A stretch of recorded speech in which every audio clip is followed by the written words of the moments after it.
Hi, I'm Scott Campbell with Solve 3D. And I'm Kevin Miller at Solve 3D.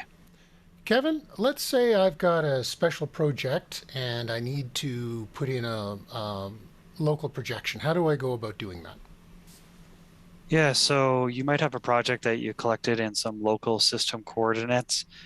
Maybe it's in a case what I have here. You can see I have a project that's unfortunately appearing in the middle of the ocean. It's probably unlikely that's where I collected it. I actually know where it was collected. So let's go through that process of mapping it to the correct place in the real world. So the thing to start with first is you need to know something about your project data. So I like to use Solved Engine and open up the LAS file. In this case, I have a culvert that's loading up here, and we'll switch over to the point cloud view. So you can see I have a little cross section of a road. There's lots of noise in here, but underneath this data, you can see this little culvert tunnel that was collected. And we're going to try to map this to the real world. When I look at some of these coordinates in here, if I go to the measure tab and do a single point measurement and just click somewhere here, you can see these coordinates are some local system. They're really close to zero.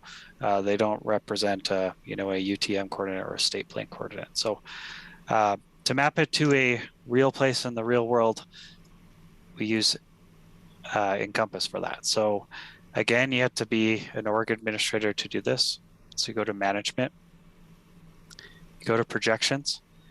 And in this case, I've already uploaded the data to Encompass. You could choose to do this before you've created the project. It's up to you. Sometimes better to do that before you've uploaded, just so you can save some time. And you go to the new Create Local Projection tab here.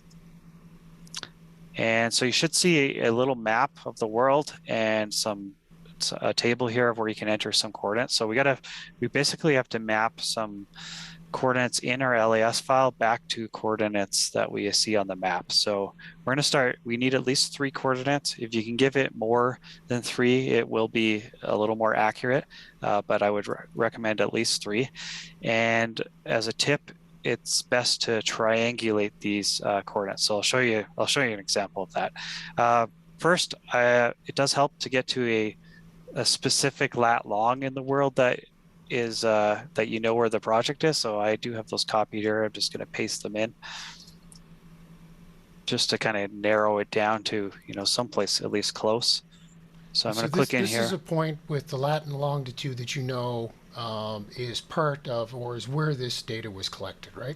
That's right. Yeah. Yeah. So I, zoomed in here. I think where are we, near Owen Sound, Ontario. Yeah. So I'm zooming in. I'll just go to that again so I can find it. And I know it's approximately here. Yeah, here it is. Here's the culvert. So we're trying to map these points to this culvert location. So like I said, you need at least 3. So it's best if you're doing a building or something, it might be a little easier to do compared to this outdoor environment, but it's best to try to find 3 corners of a building, or in this case, we'll see what we can find, things that are easy to recognize. So I'm going to click on top here just so I can see which direction is north. And I might change my colors a little bit here just to expand this out a bit. Yeah, so I know my culvert, let's just look around here. I know my culvert kind of starts about right there. It's a little hard to see, but we'll approximate here. And I'm just going to delete this previous point that I made. And I like to use a single point measurement, and I'm going to click this somewhere around here to get a point at the top of the culvert there. So I see my coordinates here, and back in Encompass, I start typing. I can give it a keyword so I can remember what it is, and I start typing these in. So 500.1, 66.2. So I just need the XY coordinates. The Z value doesn't matter right now. And then again, I'm going to do this. Oh yeah, and then I click on the map and say, this blue point is approximately right here at the top of the culvert. Then I'm going to do this again for a bottom point. So again, we'll switch back to here, make sure I'm viewing in the right direction. Again, it's a little hard to tell, but I believe it's about right there. Here's the bottom. So again, 500.1 and, oh, sorry, 499.9, and 0.1. And then we need a third point. We're going to pick maybe this power line. You notice that these don't really line up anymore, and I'll get to that in a second. We're going to have to try to position them once we got 3 of them here. So we'll do this power line. I know I saw it in here. It's approximately the base of this power line, maybe about right there. Again, it really helps if you know your data, and definitely spend the time to do this properly instead of rushing through this like I am right now. 58.8. Okay, so now we have our 3 points. And again, you got to kind of get them lined up, not really close. So under the help button here, if you click that, it will give you some instructions that'll tell you exactly what I've just been telling you.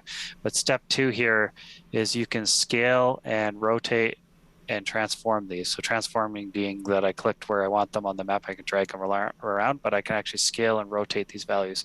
So to scale, I hold Control and drag my mouse, or to rotate, I hold Alt and drag my mouse. So in this case, I'm going to hold Control. Let's hold Control right now, and I'll kind of pull it up a little bit on the blue dot to expand it, and I'm going to hold Alt here and rotate it a little bit. And then I'm going to kind of drag it around. Not close enough yet. Let's go a little smaller, some more rotating. Maybe we're getting close. That's close. pretty close. Yeah, I would say that's pretty close. Like I said, take the time, maybe do a few more points just so you can help triangulate a little better. So once you're happy with these points and you're pretty confident that they're in the right place, I'll give this a name too, just for completeness sake. I can hit save here. And I'm going to give this a meaningful, friendly name of this projection. So I'll call it local culvert in this case. And I click OK. Now it's saved and locked into the system. So if you want to edit a project that you've uploaded before to that projection, you're going to have to find that data. Or in my case, or in your case, maybe you haven't uploaded your project to begin with. So if you're just creating a project to start off, you just go new project, select that new projection that you made in this list. But in my case, I already have the data here. So I'm going to go into this project. I'm going to go to this projection. I know this is the wrong one. And I'm going to find, what did I call it? Local culvert. There it is. Go OK. And I don't have any images uploaded yet, so I'm going to do that quickly. Using Solved Engine again, we're going to skip the point cloud and this step and just upload the CSV. Here it is. I'm going to edit those details just to confirm the orientation like before. You can even test these locations here. Just go, Always a maybe good idea. switch to satellite view. Yeah, there's my culvert. It looks like it's in the right place. And then you just hit submit. It's uploaded. So now if we go back to Encompass, go back and we'll just click on the project to open it up so we can view it. And you see in this view, here's my points on the correct part of the map.